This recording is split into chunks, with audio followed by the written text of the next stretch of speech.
de história, porque eu tenho umas outras turmas já e funciona, tá? Às vezes eles tiram alguma dúvida, ou eu encaminho alguma coisa, a aula começou a ser gravada.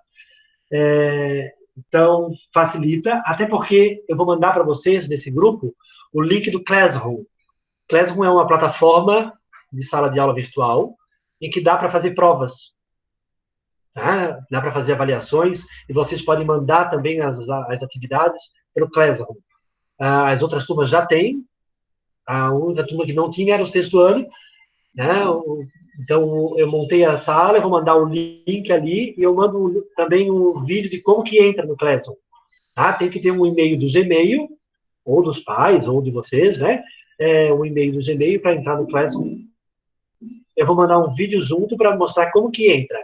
Daí depois eu vou marcar as provas com vocês, eu vou marcando essas atividades avaliativas com vocês, e é bem tranquilo, porque vocês entram no Classroom, vai estar lá a prova agendada, vocês entram na prova, e daí é uma prova de alternativa, sempre de A, B, C, D, né?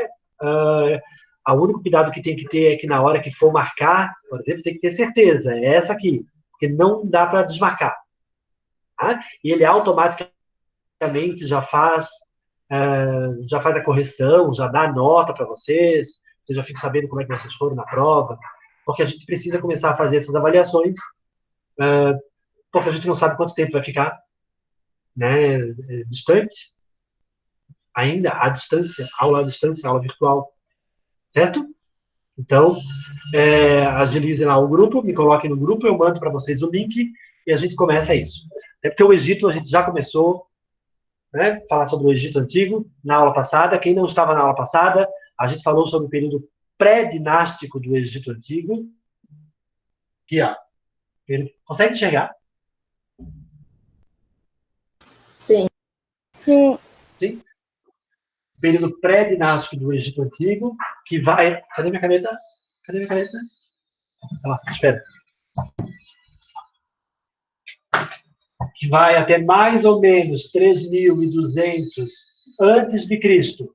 A gente está falando das primeiras sociedades, né? O Egito Antigo. Então, desde a chegada dos egípcios, quando eles se fixam ao longo do rio e montam os nomos, até quando os nomos todos se juntam e formam o Egito Antigo. Só a partir daqui é que começa a existir o Egito, e passa a ter um faraó que vai governar. E esse faraó é a casa de Deus, a casa do Horus.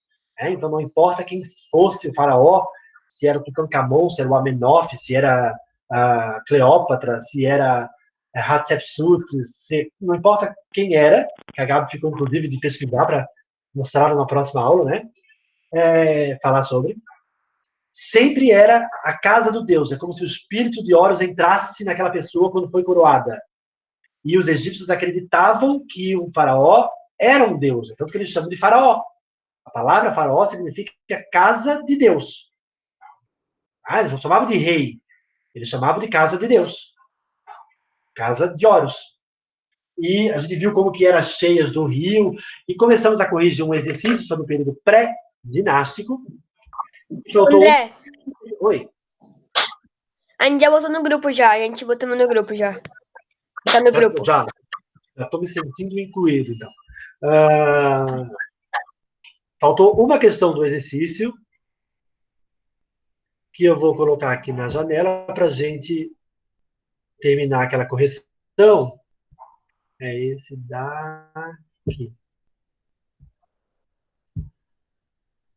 Que perguntava sobre os sacerdotes, se eu não me engano. A última questão foi como esses nomes eram sustentados. E daí vocês falaram dos impostos, né, que as pessoas tinham que pagar. Não, você respondeu. Fala. Que os impostos sustentavam... Não, que a gente não respondeu. Assim que a gente não respondeu. Eu acabei de responder, né? Os impostos... Bem adiantado. Os impostos pagos pelos camponeses. Até hoje é assim, né, gente? O país é governado com o dinheiro dos impostos pagos pela população. Para tudo a gente paga imposto. Né? Os pais de vocês pagam imposto pela casa que moram, pelo carro que tem, tudo que compram no supermercado tem um imposto, e esse dinheiro do imposto vai para o governo. A diferença, olha que legal a diferença, é que hoje, teoricamente, né? Teoricamente, esse dinheiro, que é o montante do dinheiro de todos, né? O governo pega o dinheiro, o imposto de todos, tem que voltar para o povo. Como? Construindo hospital, construindo escola pública, investindo em segurança, em exército, em polícia, investindo em transporte, estradas. Esse dinheiro hoje, o presidente, na verdade, ele administra o nosso dinheiro. Essa é a função de um presidente. Esse dinheiro do imposto vai ser usado para o povo. No caso do Egito Antigo, não. O dinheiro do imposto era do faraó. E não tinha que voltar para o povo, não tinha essa preocupação. Era como se o povo estivesse usando uma coisa que era do faraó. Olha a diferença. É como se todo o Egito fosse do faraó. E como eu uso uma coisa dele, eu tenho que pagar. Ah, e o faraó não tinha obrigação nenhuma de fazer educação pública, saúde pública. Não, vocês estão usando uma coisa minha, então vocês têm que pagar. E esse dinheiro é meu. Ponto. É? Hoje é diferente na nossa sociedade. Hoje o dinheiro dos impostos tem, ou deveriam voltar com obras, com coisas para o povo. Teoricamente, porque eles sempre voltam. Mas deveria. Então, como que os nomes eram sustentados? Os nomes eram sustentados por os impostos pagos pelos camponeses, e pelas pessoas que moravam no nomo, pelo comércio, tudo que acontece ali, pagam imposto para o nomarca, e depois, quando começa o Egito, esse dinheiro vai todo para o faraó. Tá? A maior parte dos impostos ia para o faraó. Ah, e como é que era o imposto, André? Como é que era pago? Era com o que produzia. Se tu planta trigo, tu paga com trigo. Se tu cria ovelha, tu vai pagar com lã. Se tu, sei lá, planta sorgo, que é um outro grão, tu paga com sorgo.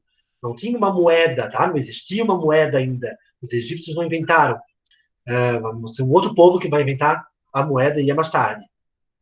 Então, questão 5 foi. E a questão 6, por que os sacerdotes eram importantes dentro da sociedade egípcia? Quem pode responder? Eu Eu não quem? sei se está certo, mas eu botei porque eles eram considerados os sábios do Egito. É a Sofia que está falando?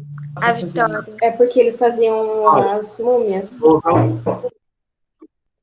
Vou considerar uma parte da tua resposta. Eles eram considerados sábios. Por que eles são considerados sábios?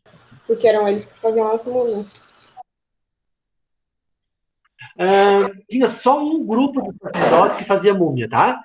Todo sacerdote que sabia fazer múmia.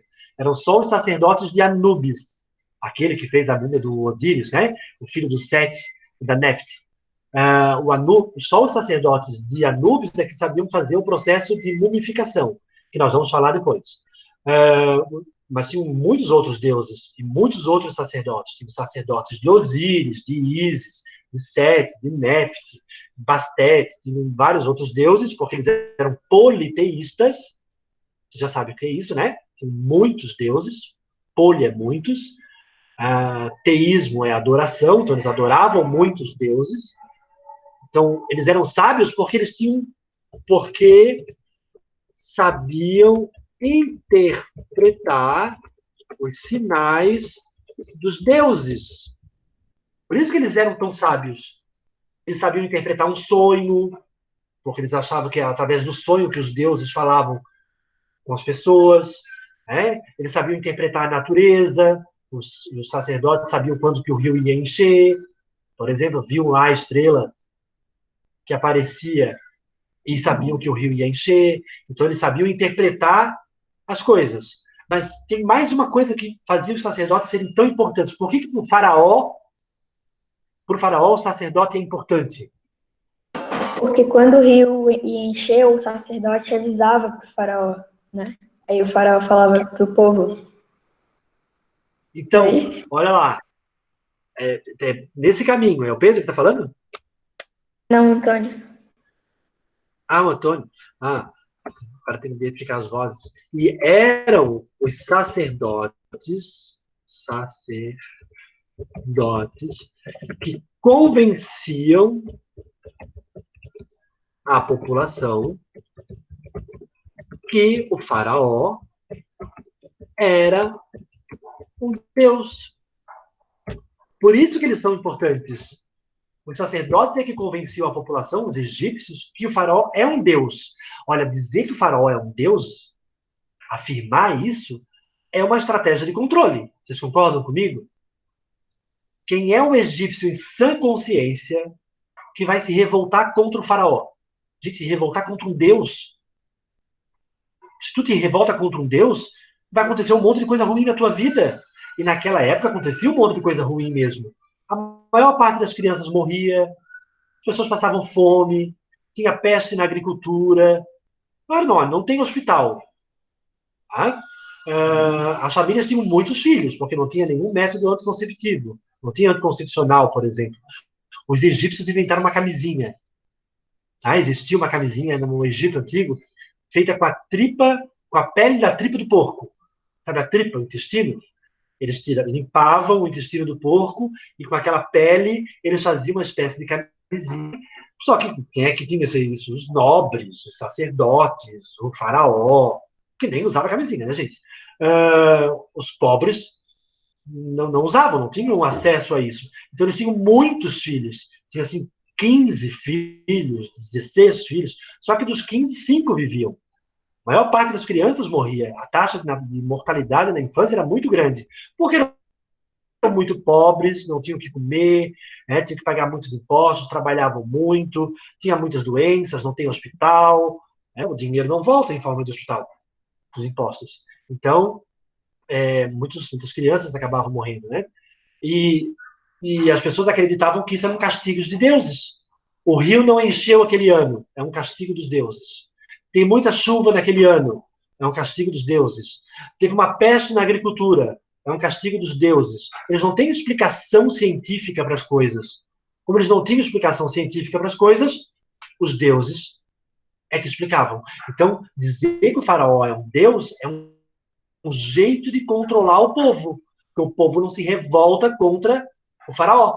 Então, quem convence o povo de que o faraó é Deus? Os sacerdotes. Gente, vamos lá, pensar junto comigo. Até hoje, os sacerdotes convencem que Deus existe. Os pastores, os padres, né?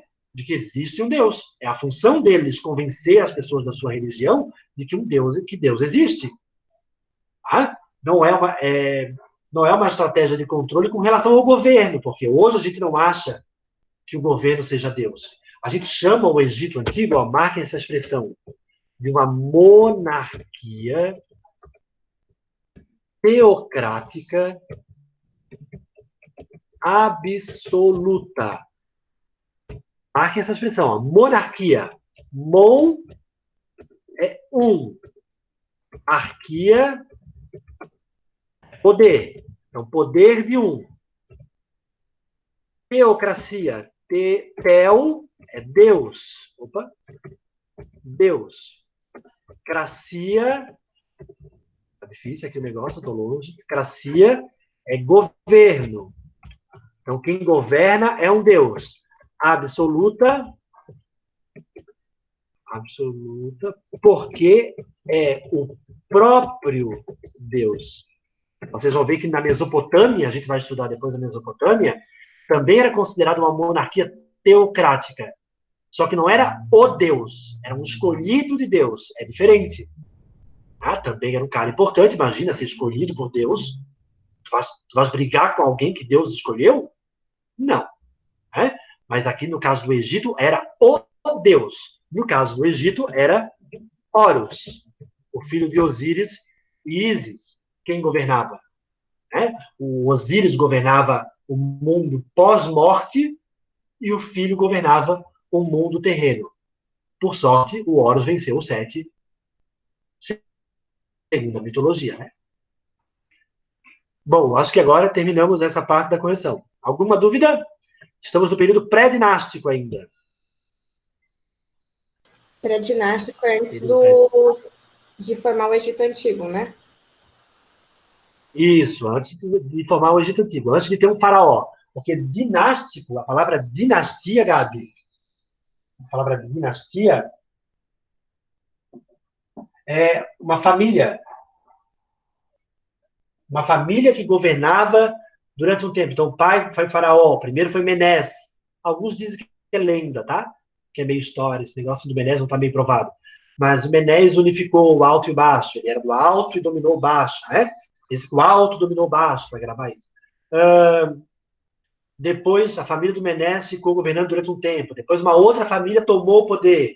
Aí vem a segunda dinastia, segunda família, que vai levar um tempo. Depois vem a terceira dinastia, várias pessoas daquela família. Foram mais de 25 dinastias.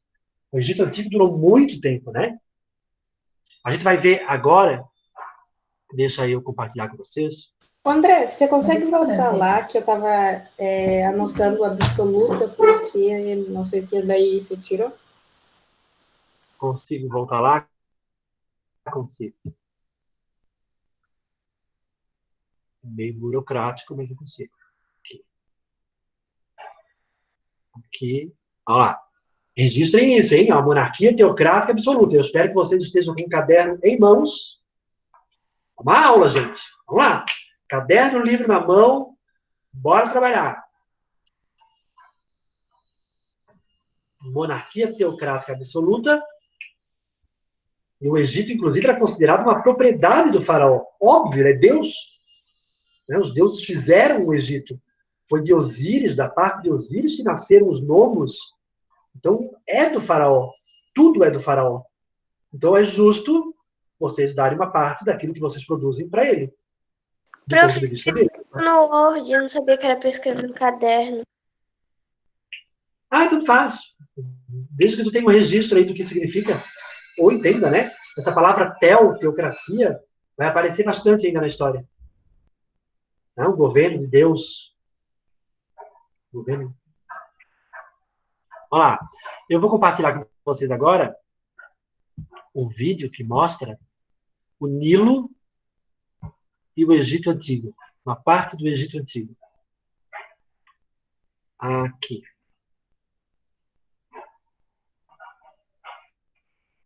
Só esperar aparecer a janela. Apareceu? Apareceu para vocês? Apareceu fantástico. Sim. O vídeo do YouTube, isso. Vamos lá. De um tempo em que os faraós encomendavam construções grandiosas e ricas em detalhes. Para encontrar esses monumentos impressionantes, seguimos nosso caminho pelo maior rio da África, tendo como guias os repórteres Sônia Brito e Paulo Zé. É a jornada da vida, Rio Nilo. Tá travando, André. Travando? Deve ser no teu, porque aqui mais alguém tá travando? Sim. Ô, André, que assim, quando tu coloca É teu que tá o som aqui, Ele que quando fica você tá travando. apresentando, tá o som aí na tua casa. Daí fica os dois juntos, daí fica tudo meio misturado. O meu também tá travando. O meu também. O meu também. O meu também. O Egito é o resto Estou tentando resolver, espera. o deserto mais quente do mundo. O Nilo fez florescer uma das civilizações mais fascinantes da antiguidade. A jornada da vida, Rio Nilo. Deu? Resolveu? Não. 4.600 anos Tá melhor atrás. agora. Tá melhor. Bem melhor. O meu não, o meu tá igual. O meu não, tá igual. Com 100 O meu tá travando ainda. nem os seus sucessores, Kéften e Migerinos, que fizeram suas tumbas ao lado, se atreveram a igualá-lo. Guardada pela Esfinge, a pirâmide de Queops, durante E às vezes o áudio também sai de vez em quando. foi a O áudio maior também grava. construção humana. E aí, com Eu pausei para ver se a gente consegue sincronizar todo mundo aqui, ok? Vamos ver se vai dar certo. Por que tu não passa o nome do vídeo? vídeo pra gente, a gente vê depois no YouTube. Estruturas tão grandes. Eu já sei qual é o nome, Jornada do Rio Nilo, episódio 4. Como de blocos de pedra, cada um pesando de 2,5 toneladas a 15 toneladas. Isso sem usar nem animais, nem veículos com roda por causa da areia. Esta semana, pesquisas que detectam raios cósmicos absorvidos pelas pedras revelaram que há um espaço vazio na Grande Pirâmide. 4.500 anos, e ainda guardando surpresas. O que se sabe ao certo é que as pirâmides foram obra de milhões de operários, artesãos, artistas. Mas é preciso mais do que força humana para levantar estruturas como essas. É preciso ter uma sociedade organizada, uma burocracia para administrar a obra, um Estado que controla tudo. É preciso ter uma civilização. Essa civilização deixou tantas obras e tumbas que os egípcios não dão conta de estudar tudo. Todos os anos, centenas de cientistas do mundo inteiro se juntam à tarefa. Necrópole de Tebas. Cada buraco na encosta é uma tumba. Aqui encontramos o professor Antônio Brancaleon, do Museu Nacional do Rio de Janeiro. Ele estuda a tumba de um nobre que viveu 1.300 anos antes de Cristo. O Egito é o primeiro grande Estado nacional. A gente tem que pertence ao Estado, que pertence ao rei. Neferhotep, enterrado aqui, era da elite administrativa desse Estado. Por volta de 2000 a.C., eles estabelecem uma burocracia profissional. Assim. A pessoa se estabelece dentro de cargos e funções pelas suas qualidades, e não simplesmente por serem parentes dos faraós. Uma equipe alemã faz um trabalho minucioso de restauração da tumba. Pedaços de parede caídos são preenchidos para evitar novos desmoronamentos.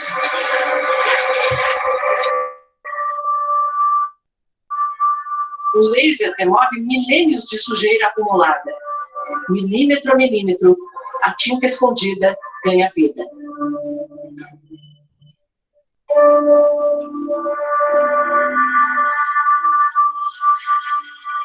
As pinturas que cobrem todas as paredes decoram o teto e narram, como num livro ilustrado, a história do Egito Antigo. As cenas do dia a dia na agricultura, na criação de animais. Roupas transparentes insinuam sensualidade sem revelar o corpo. Neferhotep é representado ao longo dos anos, em relevo ao lado da mulher, já velho, de cabelos brancos, e na morte sendo recebido pelos deuses.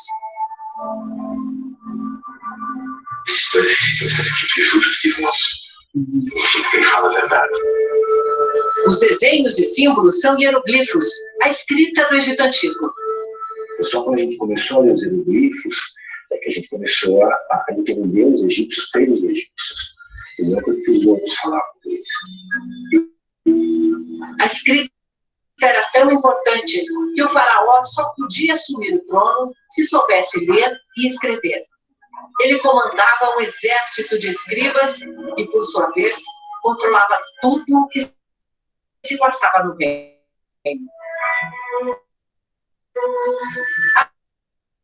A começar pelas cheias do Nilo. Quando o rio transbordava, levava para as margens lodo fértil, trazido das florestas da África e do solo vulcânico da Etiópia. Quando as pirâmides foram erguidas, o Egito já tinha agricultura em larga escala e irrigava os campos usando o shaduf, esse sistema de contrapeso ainda visto no interior do país.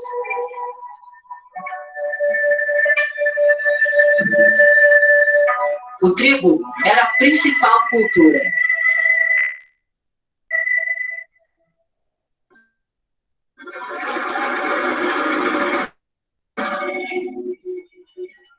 Ilha Elefantine, em Assuã. A fenda na pedra é 1 milímetro. Todas as cheias eram monitoradas e registradas com precisão. A medida era essa aqui, mais ou menos o tamanho do antebraço e a mão do faraó.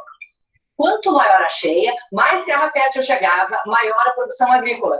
E assim, eles podiam calcular quanto imposto cobrar da população. Na cheia, a água entrava por aqui e avançava pelos degraus. Ô, André, de novo, ainda impressiona ver quanto o rio subia.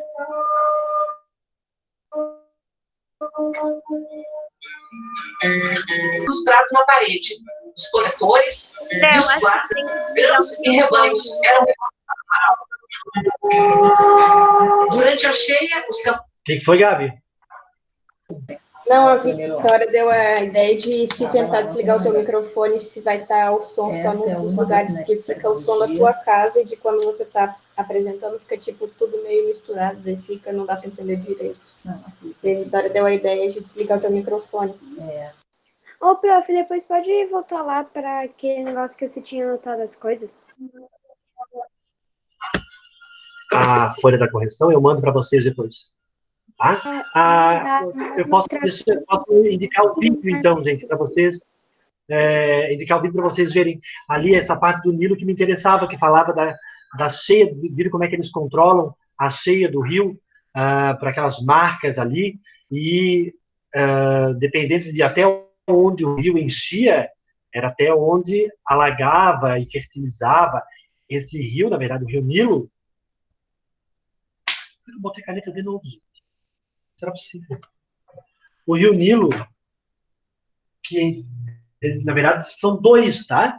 São 2 lagos lá no alto da montanha. Esses 2 lagos enchem durante a primavera e o verão, e daí aumenta aqui. E daí, quando vai aumentando, ali vai subindo a margem, eles conseguem calcular até onde eles vão cobrar o imposto. E viram como a cobrança do imposto é obrigatória?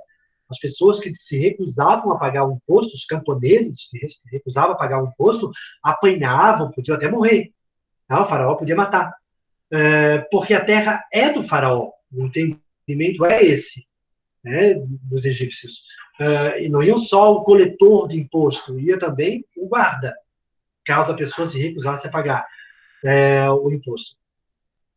Uma outra coisa que falou ali no vídeo, sobre a escrita, né, a importância da escrita, o hieroglifo, o faraó só podia assumir se soubesse escrever, e tinha um grupo de pessoas chamadas de escribas. Os escribas eram aqueles que sabiam escrever.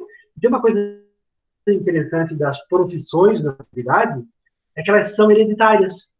Elas passavam de pai para filho. Então, o filho de um escriba vai ser. O filho de um sacerdote vai ser. O filho de um militar vai ser. Por quê? Porque o escriba não ia ensinar a escrever uma outra pessoa. É uma profissão importante. Então, ele ensinava o filho. A escrita é um segredo. Saber escrever é um segredo. A maior parte da população, 98% da população, não sabia escrever. Escrever era um segredo que era guardado com muito cuidado e passado de pai para filho, para garantir que o filho ia ter um bom emprego. Os sacerdotes também. Quais eram os segredos de um culto a Osíris? Qual é o passo a passo de um culto a Osíris? Como que se entra em contato com Osíris, de acordo com a religião egípcia? O sacerdote ensinava para o filho, ele não vai ensinar uma outra pessoa. Ele quer que o filho tenha uma boa vida. Porque os sacerdotes viviam bem. Imagina, todo mundo queria adorar Osíris, levava oferenda para o templo de Osíris. O templo de Osíris era riquíssimo. E os sacerdotes também. O militar, a mesma coisa. Vive melhor, olha, esses tipos de profissões, eles vivem melhor do que um camponês.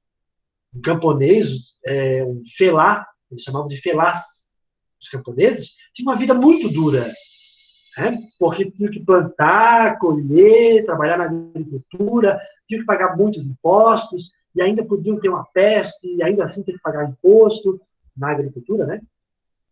Então, tinha uma vida muito dura. Então, os que tinham uma profissão maior na hierarquia da sociedade egípcia, garantiam que os filhos fossem ter, ensinavam segredos para o filho, que falou ali no vídeo também. Então, eu vou deixar o link com vocês do vídeo, que é bem bom. Tem até outros episódios que vocês podem assistir, tá? Foi uma série do Fantástico, que era o Rio Nilo, e fala das sociedades que são lá do alto do Rio Nilo, da Etiópia, das florestas, lá do alto da montanha da Núbia. E depois ele desce e fala do Egito Antigo. Ali ele menciona as pirâmides de Kelps, Kefren e Miquerinos, que são as maiores, né? Mas vocês viram que depois já não tem mais pirâmide, depois elas são feitas naqueles buraquinhos lá na montanha. Por que será? Por que será que deixaram de fazer pirâmides e passaram a enterrar nas montanhas? Era muito trabalhoso? Mas fazer aqueles buracos também era. Imagina fazer um buraco numa montanha cheio de entradas, saídas, corredores, até chegar à tumba onde ia ficar o sarcófago do faraó. Também é trabalhoso. Tinha que pintar tudo aquilo, com toda a história do faraó. Porque tinha que pagar. Fala, Luísa. Eu acho que tá errado, mas porque eu não sei se. Quando eles faziam as pirâmides, eles tinham que pagar os camponeses para fazer? Não, o faraó convocava os camponeses, os selados. Na época da cheia. Quando o rio estava cheio, os camponeses não podiam trabalhar, e daí o faraó convocava os camponeses, eram obrigados a ir trabalhar nas obras públicas. Construção de pirâmide, construção de templo, construção de aqueduto. Então, o trabalho era obrigatório e era gratuito. É como se fosse O Egito, no começo, não tinha muito escravo, tá? Porque o Egito não dominou outros povos. Ele só vai dominar outros povos no último período. A gente vai estudar depois, que é chamado de Novo Império. Mas isso a gente vai deixar para a próxima aula. Será por que eles deixaram de fazer pirâmides e passaram a enterrar em montanhas, lá no Vale dos Reis, em vários, de vez em quando os arqueólogos encontram uma nova. Viram que tem um brasileiro que coordena a pesquisa de uma dessas tumbas, né? Um arqueólogo brasileiro. Será por que deixaram de fazer pirâmides?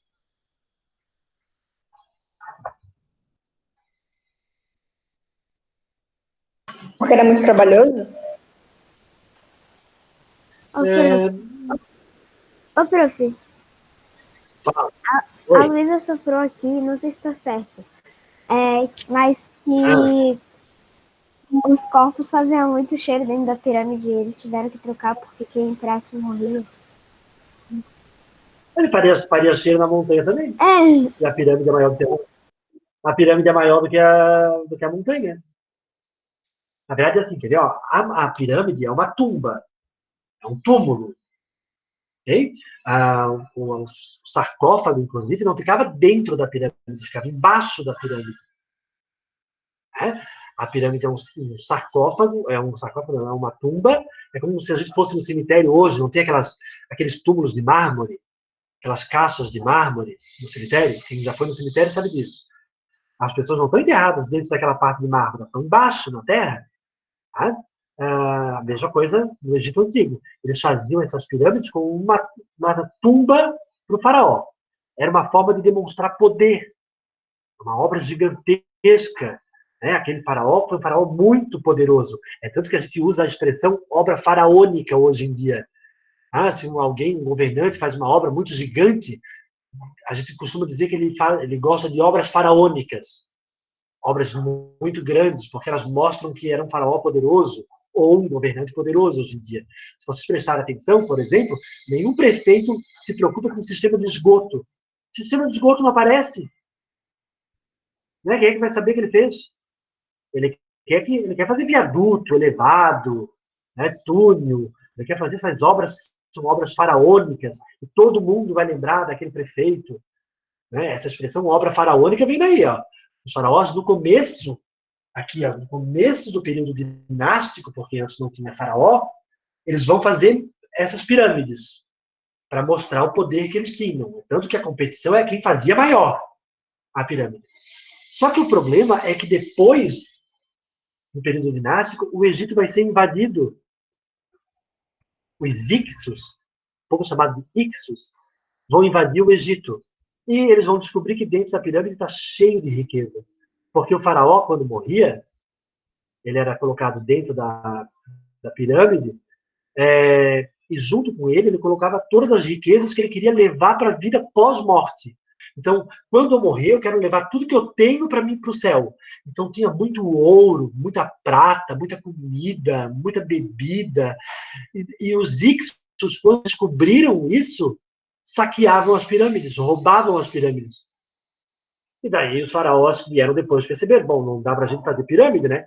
Vai dar muito na cara que a gente está ali e tem riqueza. Então, a gente tem que achar um outro jeito de fazer os nossos sarcófagos, nossas tumbas. Daí eles começam, então, a enterrar, fazer os sarcófagos no Vale dos Reis, que é uma montanha, eles cavam, vão dentro da montanha, lá embaixo eles fazem o sarcófago do... Qual o nome dos invasores mesmo? Ixos, é H-I-C-S-O-S, Ixos. Ah, deixa eu botar no chat, é mais fácil. Eu esqueço. Ah, é porque demora tanto para abrir essas coisas. Né? Sim, ó. Ixos.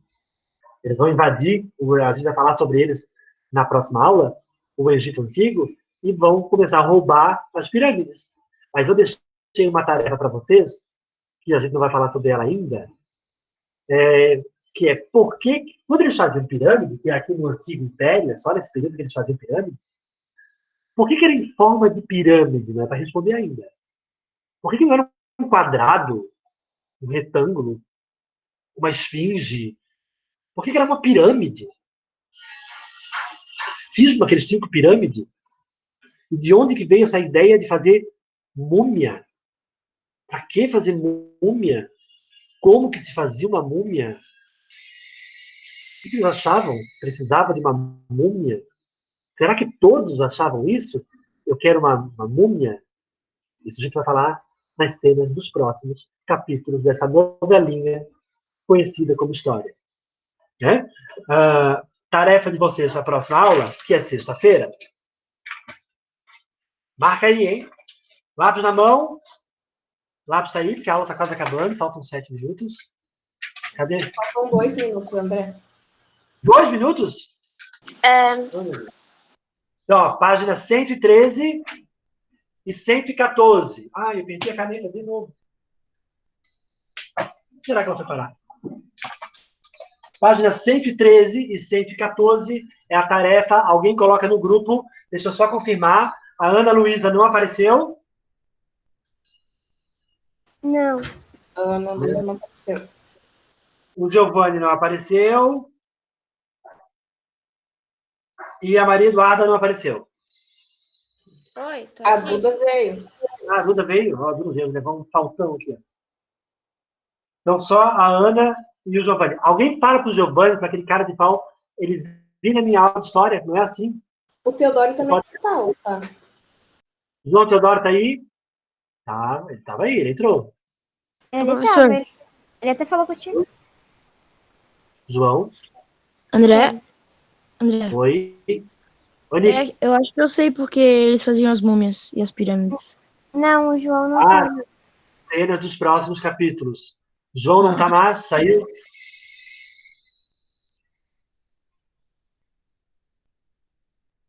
Vamos saber. Então tá. Galera, tarefa então, página 113 e 114 para a próxima aula. E a gente vai falar sobre o período dinástico na próxima aula, tá? Vamos ver quais são os períodos do período dinástico. Beleza. Tá bom. Ok. Valeu, galerinha do YouTube. Até a próxima Vou aula. revê-lo. Tchau, galera do YouTube. Tchau. Parar a gravação. Tchau. Vocês têm mais aula hoje? Acho que tem mais 2 aulas hoje.